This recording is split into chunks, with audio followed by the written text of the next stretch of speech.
Olá, boa noite a todos, sejam todos muito bem-vindos. Hoje é terça-feira, dia do nosso estudo do Evangelho. Eu sou Leila Rocha de Oliveira, do Centro de Estudos Espíritas Allan Kardec, Centro Espírita aqui da cidade de Olambra.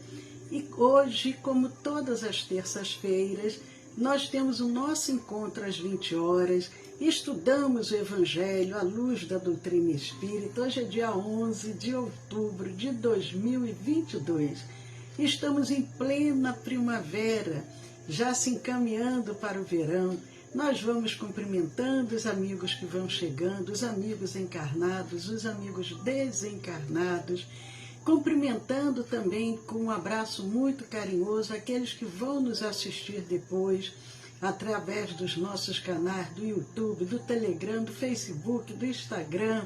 Boa noite, Vicente Jimenez, boa noite, Anne e Eliane. Sejam muito bem-vindos ao nosso estudo do Evangelho, que tem como objetivo, são 3 objetivos o nosso estudo. Nós buscamos, através desse estudo, compreender melhor o Evangelho à luz da doutrina espírita. Preparamos espiritualmente aqueles que vão ser assistidos depois na nossa reunião de vibração, que é uma reunião de tratamento.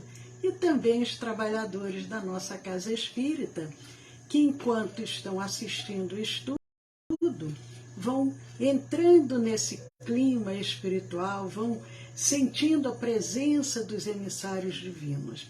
E nós estamos aqui, como todas as terças-feiras, com esse propósito, fazermos esse estudo para esse encontro de almas, esse encontro espiritual. Nós fazemos o nosso estudo do Evangelho toda terça-feira, de 20 às 20h30, e logo a seguir, não é ao vivo, é à distância, é a nossa reunião de vibração e irradiação, que é uma reunião de tratamento. E nós vamos, como todas as terças-feiras, na nossa reunião de tratamento, acolhendo os nomes que chegam à nossa casa. Nós recebemos tantos pedidos de irmãos encarnados, como daqueles que já desencarnaram. E quem desejar encaminhar algum nome, encaminha para o WhatsApp do nosso Centro Espírita. Mas são exatamente 20 horas. Nós vamos pegando aqui o nosso livro, Vinha de Luz. Nós podemos pegar vários livros de mensagem, mas esse está aqui pertinho e nós estamos habituados, sempre nos utilizamos dele. O livro Vinha de Luz vem através de Emmanuel e Francisco Cândido Xavier. E nós abrimos na mensagem 141, 141. O título da página é O Escudo, O Escudo. E é um trecho de uma carta de Paulo escrevendo aos Efésios, capítulo 6, versículos 16. Embraçando, sobretudo, o escudo da fé, com o qual podereis apagar todos os dardos inflamados do maligno. Paulo. Vamos repetir a fala do apóstolo. Embraçando, sobretudo, o escudo da fé, com o qual podereis apagar todos os dardos inflamados do maligno. Paulo, Efésios, capítulo 6, versículos 16. Ninguém se dedique à luta sem aparelhamento necessário. Não nos referimos aqui aos choques sanguinolentos. Tomemos para exemplo, ou melhor, tomemos para exemplificar as realizações econômicas. Quem garantirá êxito à produção sem articular elementos básicos imprescindíveis à indústria? A agricultura requisita instrumentos do campo. A fábrica pede maquinaria adequada. Na batalha de cada um, é também indispensável a preparação de sentimentos, requer-se intenso trabalho de semeadura, de cuidado, esforço próprio e disciplina. Paulo de Tarso, que conheceu tão profundamente os assédios do mal, que lhe suportou as investidas permanentes, dentro e fora dele mesmo, recomendou: usemos o escudo da fé, acima de todos os elementos da defensiva. Somente a confiança no poder maior, na justiça vitoriosa, na sabedoria divina, consegue anular os dardos invisíveis, inflamados no veneno que intoxica os corações. Todo trabalhador sincero do Cristo movimenta-se na frente de longa e porfiada luta na terra. Golpes da sombra e estiletes da incompreensão cercam-no em todos os lugares.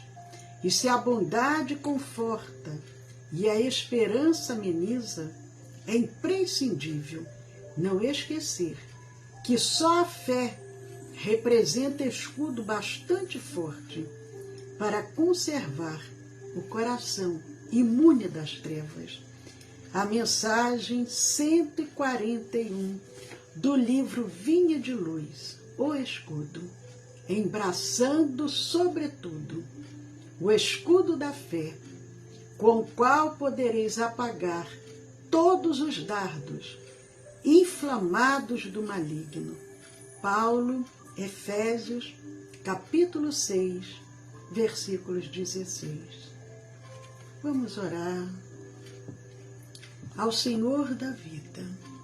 Ao iniciarmos mais esse estudo do Evangelho, nós só podemos agradecer a oportunidade de estarmos reunidos em nome do Cristo e em nome de Jesus. Nós iniciamos mais essa noite pedindo aos emissários divinos, à equipe espiritual de Dr. Bezerra de Menezes e todos esses amigos espirituais que nos auxiliem, que nos inspirem, que nos orientem, que nos conduzam, sempre buscando a presença de Jesus em nossas vidas.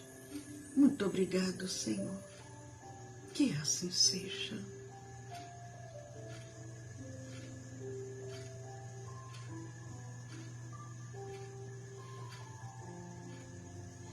Que bom. Boa noite, Rita. Seja muito bem-vinda. Sueli Reis, Arnaldo Reis, Eudócia Reis, a família Reis está sempre aqui conosco. Isso é muito bom. E nós vamos iniciando, dando continuidade ao nosso estudo do Evangelho. Hoje é dia 11 de outubro de 2022. Nós estamos no capítulo 11. No capítulo 11 de O Evangelho segundo o Espiritismo. Iniciamos o capítulo 11 e vamos dar continuidade hoje. O capítulo 11, o título do capítulo 11 é Amar ao Próximo como a si mesmo. Nós iniciamos o capítulo 11, o capítulo 11, ele tem vários subtemas. O primeiro, o mandamento maior, que nós vimos nas semanas anteriores. O mandamento maior. Dai a César o que é de César. E depois vem as instruções dos espíritos, dos benfeitores amigos. E nessas instruções dos espíritos tem a lei de amor, o egoísmo, a fé e a caridade, caridade para com os criminosos. E encerra com uma pergunta de Kardec. Deve-se expor a vida por um malfeitor? O capítulo 11, Amar ao Próximo como a si mesmo, tem muito o que refletirmos. E hoje nós vamos ver o item 5 do capítulo 11, Dai a César o que é de César. Nesse item 5, Allan Kardec, ele selecionou duas passagens que se encontram no Novo Testamento, no Evangelho de Mateus e no de Marcos. Em Mateus, é o capítulo 22, versículos 15 a 22. E no Evangelho de Marcos, é o capítulo 12, versículos de 13 a 17. Boa noite, Pedro Balalai, seja muito bem-vindo. O capítulo, ou melhor, essas duas passagens do Evangelho, tanto de Mateus quanto de Marcos, Kardec, ele juntou nesse comentário do item 5, do capítulo 11. E aqui começa relatando os evangelistas, contando, porque nós já falamos isso várias vezes, Jesus geralmente estava cercado pela multidão. A partir do seu ministério, quando ele começou a percorrer aquelas regiões, aquelas aldeias, o povo vinha, um povo aflito, enfermo, padecendo de tantas dores, de tantas angústias, e Jesus vivia cercado por aquela multidão. Num determinado momento, os fariseus, que estavam sempre, ficavam vigiando as atitudes, o que Jesus falava, o que Jesus, como se Jesus se manifestava, porque eles não gostavam da presença de Jesus, porque eles, como seguidores da lei, seguidores da Bíblia hebraica, eles achavam que Jesus era um revolucionário, Jesus estava ali para mexer com a cabeça do povo. Então, os fariseus, tendo se retirado, eles saíram dali próximos aonde Jesus se encontrava, entenderam-se entre si, entenderam-se para enredá-lo com as suas próprias palavras. Então, aqueles fariseus, e para vocês que estão acompanhando o nosso Evangelho no Lar, no domingo, nós estamos vendo a introdução de O Evangelho segundo o Espiritismo, e estamos no item 3, que são as notícias históricas, e ali nós estamos vendo esses personagens, os publicanos, os saduceus, os fariseus, os escribas. Então acompanhe o nosso Evangelho no domingo, e ali nós estamos falando sobre esses personagens que são tão citados na Bíblia. E os fariseus, qual era a intenção deles? Eles se reuniram para criar uma situação que Jesus pudesse se contradizer, se não saber o que responder, e com isso eles teriam um motivo para acusá-lo, que era o que eles desejavam. Eles queriam algo para dizer que ele não era um seguidor da lei. Ele, como um judeu, mas não se colocava, não tinha uma atitude de acordo com o que a lei ensinava. Então, esses fariseus mandaram seus discípulos, porque os fariseus eram os doutores da lei, e tinham os seus seguidores, que eram os seus discípulos. Eles mandaram os seus discípulos, em companhia dos herodianos. Então, os fariseus juntaram os seus discípulos, juntaram os herodianos, que tinham o mesmo modo de pensar, para criar uma situação de dificuldade para Jesus. Antes de prosseguirmos, quem eram os herodianos?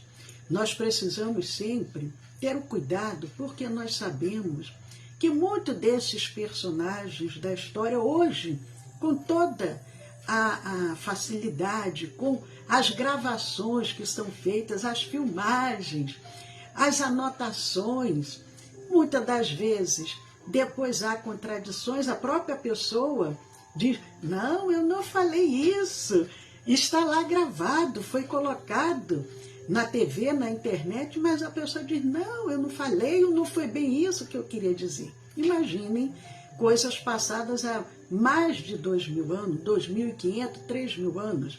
Nós temos essas informações pelas pesquisas históricas, pelos historiadores, e de acordo com esses estudos, eu estou falando isso para depois, se amanhã ou depois alguém vê alguma informação com relação a isso, dizer, não foi bem isso o que eu ouvi. Então, é importante que a gente também busque as nossas fontes de conhecimento. Mas, segundo alguns estudiosos, segundo alguns historiadores, os herodianos eram uma seita ou um partido que é mencionado no Novo Testamento como tendo, por 2 vezes, manifestado oposição a Jesus. Primeiro na Galileia e depois em Jerusalém. E em todas estas ocasiões, os herodianos são citados juntamente com os fariseus, que é o que nós estamos vendo aqui agora. Os fariseus juntaram seus discípulos, mandaram os discípulos em companhia dos herodianos dizer o que para Jesus. E aí nós vamos ver, continuando o que os evangelistas nos trazem, é ver o que eles disseram para Jesus. Antes até de falar o que eles disseram para Jesus, só complementando um pouco mais com relação aos herodianos, isso nos leva a crer que os herodianos eram pessoas suficientemente influentes, cujo apoio ao governo de Herodes era realmente significativo. Por isso que é esse nome, herodianos, porque eles apoiavam Herodes. E é importante a gente lembrar que no tempo do Novo Testamento, Herodes, a quem os herodianos eram leais, era o Herodes Antipas, que era filho do rei Herodes o Grande. Então vocês vejam o cuidado que nós precisamos ter. Porque às vezes você fala Herodes, mas a qual Herodes está se referindo? Então tudo leva a crer que os herodianos eram leais ao Herodes Antipas, que era o filho do rei Herodes o Grande. E curiosamente, por questões históricas, grande parte da população judaica apenas tolerava o governo de Herodes, porque, afinal de contas, Herodes estava ali representando o governo romano e, logicamente, que não era, o povo não estava satisfeito. Mas então os discípulos dos fariseus, juntos com os herodianos, se dirigem a Jesus e diz: Mestre, sabemos que é veraz, veraz quer dizer verdadeiro, que diz a verdade.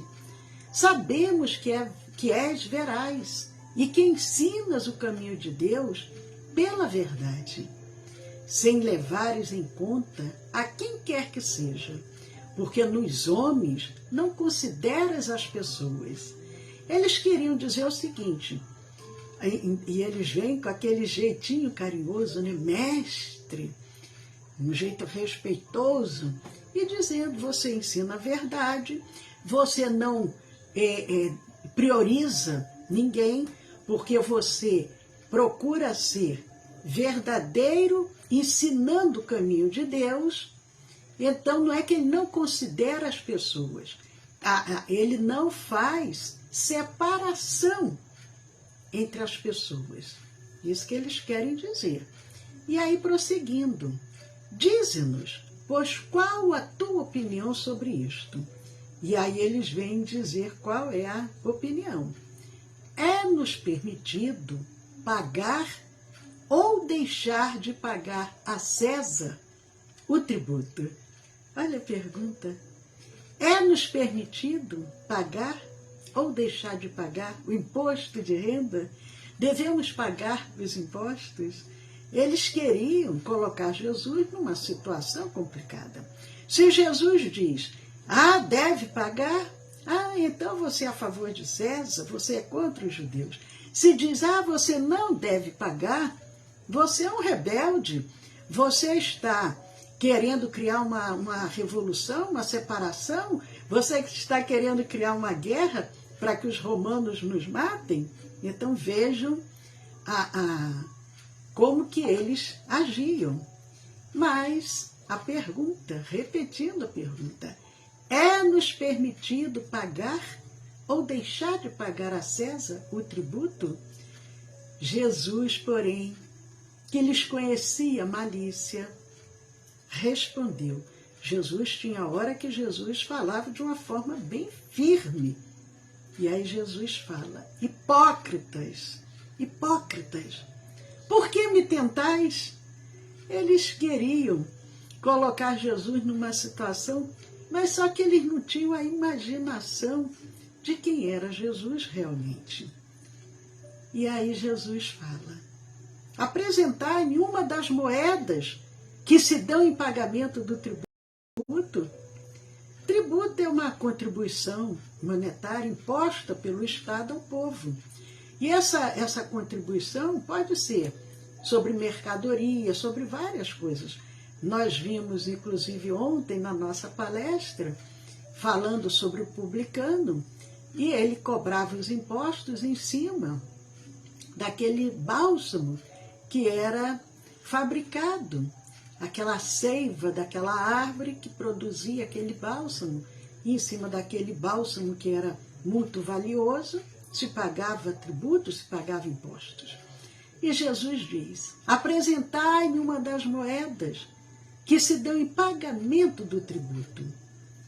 E tendo-lhes eles apresentado um denário, denário era uma moeda que contém o número 10.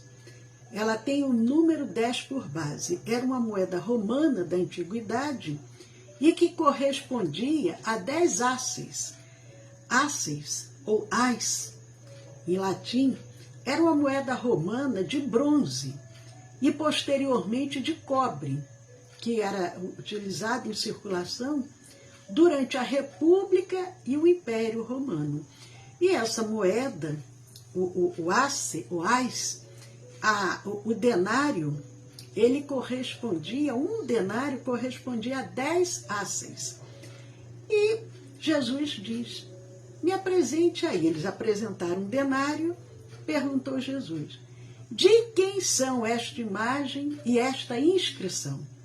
Porque nós sabemos que a moeda ela tem dois lados, um lado tem uma coisa escrita, do outro lado tem outra. Ele pergunta, de quem são esta imagem e esta inscrição? De César, responderam eles, de César. E aí nós vamos abrir aqui mais um parênteses, só para que a gente saiba a que César também estava se referindo, porque existiam muitos Césares na antiguidade. E no período histórico em que Cristo proferiu essa frase, o César era o imperador Tibério. Era o imperador Tibério que era denominado César. E o Tibério, ele reinou entre os anos 14 a 37 depois de Cristo. E todas as autoridades que o representassem no território da Judéia, a época ocupada pelos romanos, também era assim chamado César. Então, tanto o imperador Tibério, quanto todas as autoridades que o representassem ali naquele território da Judéia, porque aquela época ela estava ocupada pelos romanos, era chamada de César. Então, logicamente, né, eles viram ali o denário, era César. Então observou-lhe Jesus, dai, pois, a César o que é de César, e a Deus o que é de Deus. Dai a César o que é de César, e a Deus o que é de Deus. E nós devemos trazer isso para o nosso tempo, para a atualidade em que vivemos. Estamos, Paulo nos ensina, estamos no mundo. Precisamos agir de acordo com a lei do país onde vivemos, porque os países também têm leis diferenciadas. Tem países mesmo, como os Estados Unidos, e aí a nossa Eudócia e o Arnaldo, diretamente de Boston, podem confirmar que, dependendo do estado, a lei é inclusive diferente. Nos Estados Unidos tem estados, inclusive, que têm pena de morte e outros não têm. Então, de acordo com o país, as leis são diferentes, mas precisamos agir de uma forma coerente. É isso que Jesus fala. Dai a César o que é de César, dai a Deus o que é de Deus. E aí o que acontece? Acredito que a maioria já ouviu falar dessa passagem, ouvindo falar dessa maneira, ouvindo Jesus falar, admiraram-se eles da sua resposta e, deixando-o, se retiraram. Eles não tinham mais o que dizer, ficaram sem atitude, sem ação. Boa noite, Sávio Canela, seja muito bem-vindo, que bom, Sávio, aqui conosco, o meu genro predileto. Também só tenho um genro, então, logicamente, que vai ser o predileto, mas é muito bom o Sávio aqui conosco nessa noite. Boa noite, Mariana Fosati, e a Eudócia confirmando o que eu estou dizendo, dizendo verdade.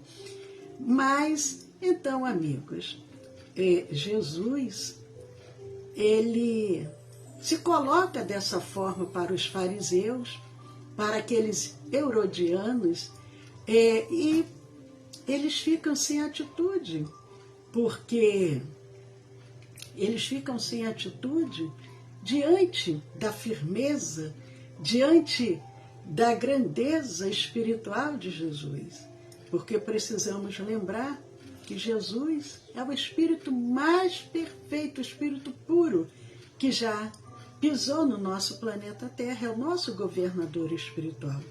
Jesus recebeu uma incumbência diretamente do Pai para construir o nosso planeta.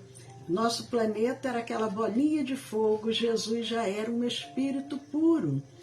E ele recebe essa incumbência diretamente do Pai para transformar aquela bola de fogo no que é hoje.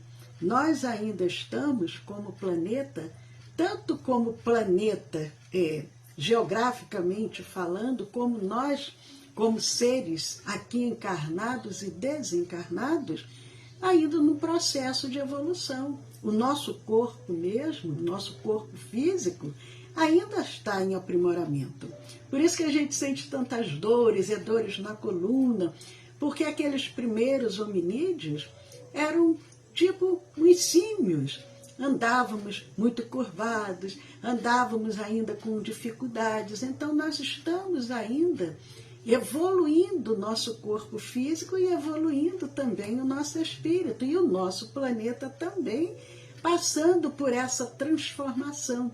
Chegará um dia que aí, ao invés de constatarmos, por exemplo, furacões, terremotos, maremotos, tsunamis, vulcões, nada disso mais vai acontecer, porque o planeta, à medida que nós espiritualmente formos mudando a psicosfera do nosso planeta, o nosso planeta vai mudando também, porque o planeta é do jeito que é por nós que ainda temos as nossas atitudes equivocadas, pensamentos de agressividade, pensamentos no mal. Allan Kardec pergunta aos benfeitores, nós até recordamos isso muito recentemente, por que o mal prevalece na Terra?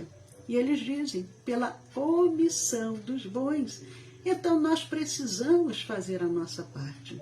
Muitas das vezes nós queremos colocar na mão do outro, na mão do governo, na mão daqueles que estão à nossa volta, a responsabilidade. Se nós somos ainda jovens, aí achamos que o compromisso é do nosso pai, da nossa mãe.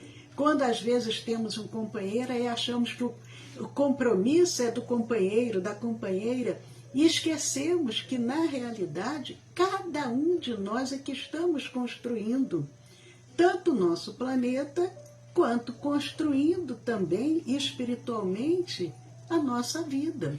Nós vamos levar ainda uns bons, talvez, milhões de anos para atingirmos o grau de pureza, para sermos espíritos puros. mas não devemos com isso nos acomodar.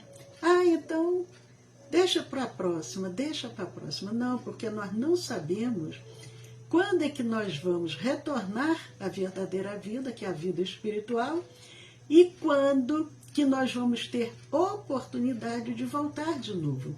Porque Emmanuel nos diz, para cada encarnado, para cada um encarnado, tem uma fila de 3 desencarnados esperando para poder ter essa chance de retornar. Então sejamos gratos, aproveitemos cada momento da nossa vida, mas não com coisas materiais. Aproveitemos para evoluir, para podar as arestas, para trabalhar as nossas imperfeições. E isso vai ser muito bom quando chegarmos à verdadeira vida e que perguntarem o que você fez da sua reencarnação. E a gente ter a alegria de dizer, eu fiz o melhor que eu pude, me dediquei o máximo que eu pude. Mas, amigos, faltam apenas 2 minutos para a nossa reunião de vibração e irradiação, que é uma reunião à distância. Nós vamos encerrar agora, e à distância de 8h30 às 9h30 da noite, nós, a equipe espiritual da nossa Casa Espírita, os trabalhadores da nossa casa, vamos nos reunir, vamos acolher a todos os nomes que chegaram até nós, tanto dos irmãos encarnados, quanto dos irmãos desencarnados. Então, de 8h30 às 9h30 da noite, a nossa reunião de vibração e radiação, que é uma reunião de tratamento. Mas nós lembramos a vocês, quem desejar encaminhar algum nome, encaminhe para o WhatsApp do nosso Centro Espírita. Nós passaremos todas as orientações como a pessoa deve proceder para ser beneficiado por essa reunião. Anotem aí o número do WhatsApp do nosso Centro Espírita. O DDD é o 19, DDD 19, o celular é o 99-341-6316, 1999-341-6316. A doce paz de Jesus no lar, no coração de cada um de vocês. Nós temos agora o nosso encontro domingo, 20 horas, pelo Facebook e pelo Instagram, que é o nosso Evangelho no Lar. Beijo, paz a todos, Jesus sempre no lar, no coração de cada um de vocês.